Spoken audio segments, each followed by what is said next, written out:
Good morning students. आज हम BCom first year में बिजनेस एडमिनिस्ट्रेशन के पेपर फर्स्ट बिजनेस लॉ में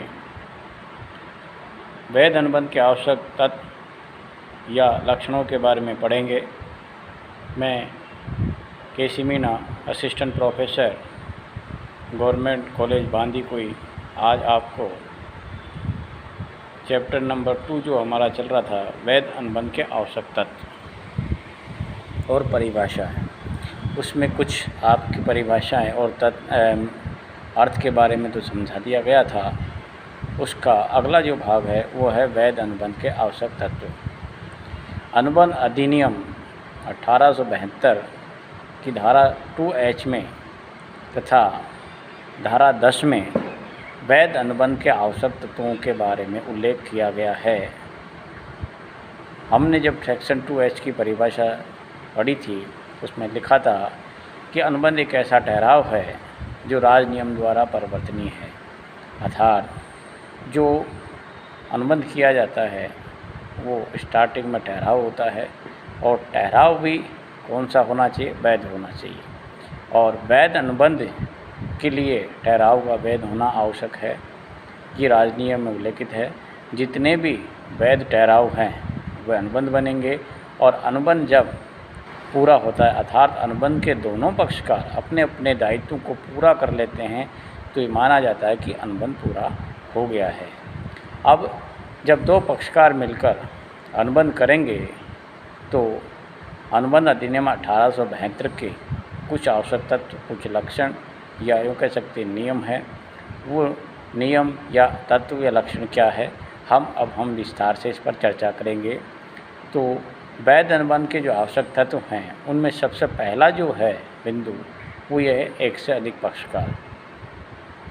यानी अनुबंध अधिनियम ये कहता है कि जब दो व्यक्ति मिलकर अनुबंध करेंगे उनमें दो पक्षकार होने चाहिए, यानी एक से अधिक पक्षकार, जिसमें एक व्यक्ति प्रस्ताव देगा और दूसरा व्यक्ति उस प्रस्ताव को स्वीकार करेगा, तभी वह ठहराव बनेगा।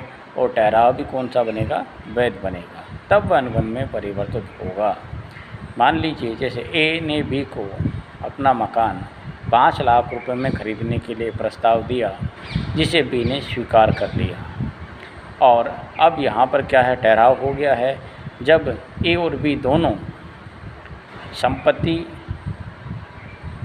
अंतरण अधिनियम के तहत जो भी उनकी प्रक्रिया है संपत्ति को ट्रांसफ़र करने की, क्रय विक्रय की, उसके अनुसार स्टाम्प ड्यूटी और जो एग्रीमेंट है वो कर लेते हैं, तो दोनों पक्षकार अपने अपने दायित्वों को अनुबंध के शर्तों के अनुसार पूरा करेंगे, तो वह अनुबंध वहाँ पर पूरा हुआ माना जाएगा।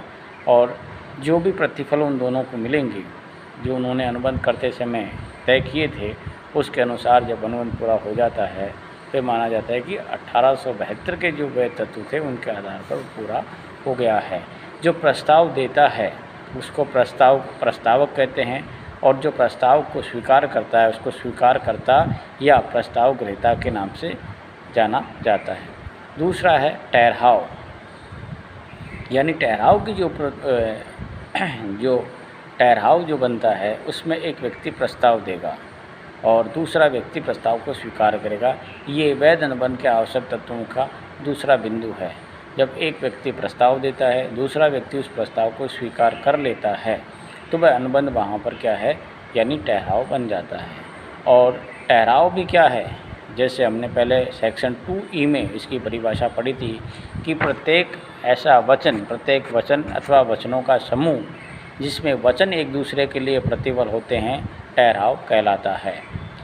अब वहाँ पर जो अनुबंध किया जाएगा उसमें एक से अधिक पक्षकार हो सकते हैं, कम से कम तो 2 पक्षकार होना आवश्यक है। ये वैध अनुबंध की सबसे पहली शर्त है या उसका पहला वहाँ पर नियम है। अब जैसे साझेदारी है, बैंकिंग अनुबंध अधिनियम है, कंपनी है, इसके अलावा संपत्ति के हैं और आपके व्यापारिक संयम से संबंधित है, नेगोशिएबल इंस्ट्रूमेंट एक्ट है, जिस एक्ट में कम से कम और अधिकतम की जो न्यूनतम संख्या और अधिकतम संख्या दे रखी है, उसी के अनुसार वह अनुबंध पूरा होंगे और वही सदस्य होंगे। कम से कम तो 2 व्यक्ति होना आवश्यक है। ये अनुबंध अधिनियम में डिफाइन किया गया है। तो दूसरा जो हमारा था वो था एक व्यक्ति प्रस्ताव देगा, दूसरा व्यक्ति उस प्रस्ताव को स्वीकार करेगा, तभी वह ठहराव बनेगा। और ठहराव भी वो किस प्रकार का होगा, वो वैध ठहराव होना चाहिए। तीसरा जो बिंदु कहता है वैधानिक संबंध स्थापित करने की इच्छा। जब एक व्यक्ति प्रस्ताव देगा, दूसरा व्यक्ति उस प्रस्ताव को स्वीकार करेगा, तो उन दोनों पक्षकारों का ये वहाँ पर उद्देश्य होना चाहिए कि एक व्यक्ति तो प्रस्ताव दे रहा है, दूसरा उस प्रस्ताव को स्वीकार करेगा। वह मौखिक नहीं होना चाहिए, वो वहाँ पर क्या है, वैधानिक होना चाहिए।